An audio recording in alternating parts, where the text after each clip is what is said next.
pose a question.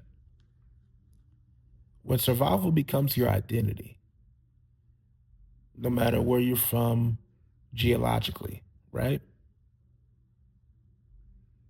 When you take on the phrase, I'm from the trenches, when survival becomes your identity, what happens when you don't have to survive anymore?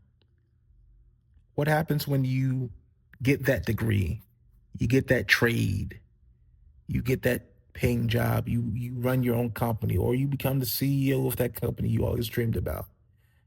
You become the celebrity, you become everything that you ever wanted to be. What happens when you don't have to survive anymore? Some people don't know how to function outside of crisis because crisis gave them a purpose. Crisis gave them something, a fire to light under them.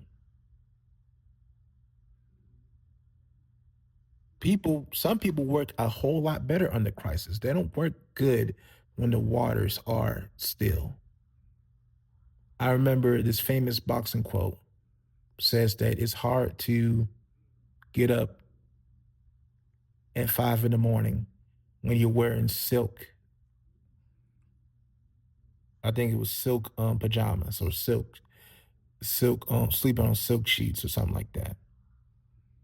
But pretty much, if struggle gave you credibility, then peace can oftentimes breed or feel like weakness,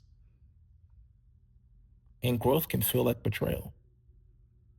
Growth can feel like you're betraying your friends, old friends that recognized you from a time where you were in a low space, old family members who recognize you or have attached who you are and your identity to a temporary moment in time. But now that you are growing, you move to a better neighborhood, and suddenly, oh, you acting different, or you start speaking differently, and suddenly you're walking into slowly but surely everything you ever prayed about. Some perceive that as, oh, you're acting brand new. No, maybe you're healing. Maybe you're expanding. Maybe you're building. But trauma, and oftentimes, trauma bonds, doesn't always want you to leave. People who can't have access to you anymore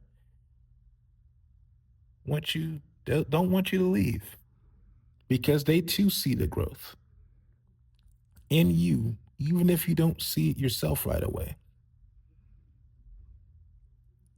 Because sometimes in spaces that are familiar with your trauma, want you to relive it and want that identity and ideology to stay with you and ultimately them forever because it's familiar.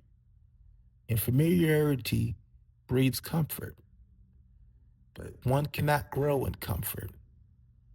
And that, ladies and gentlemen, is the split.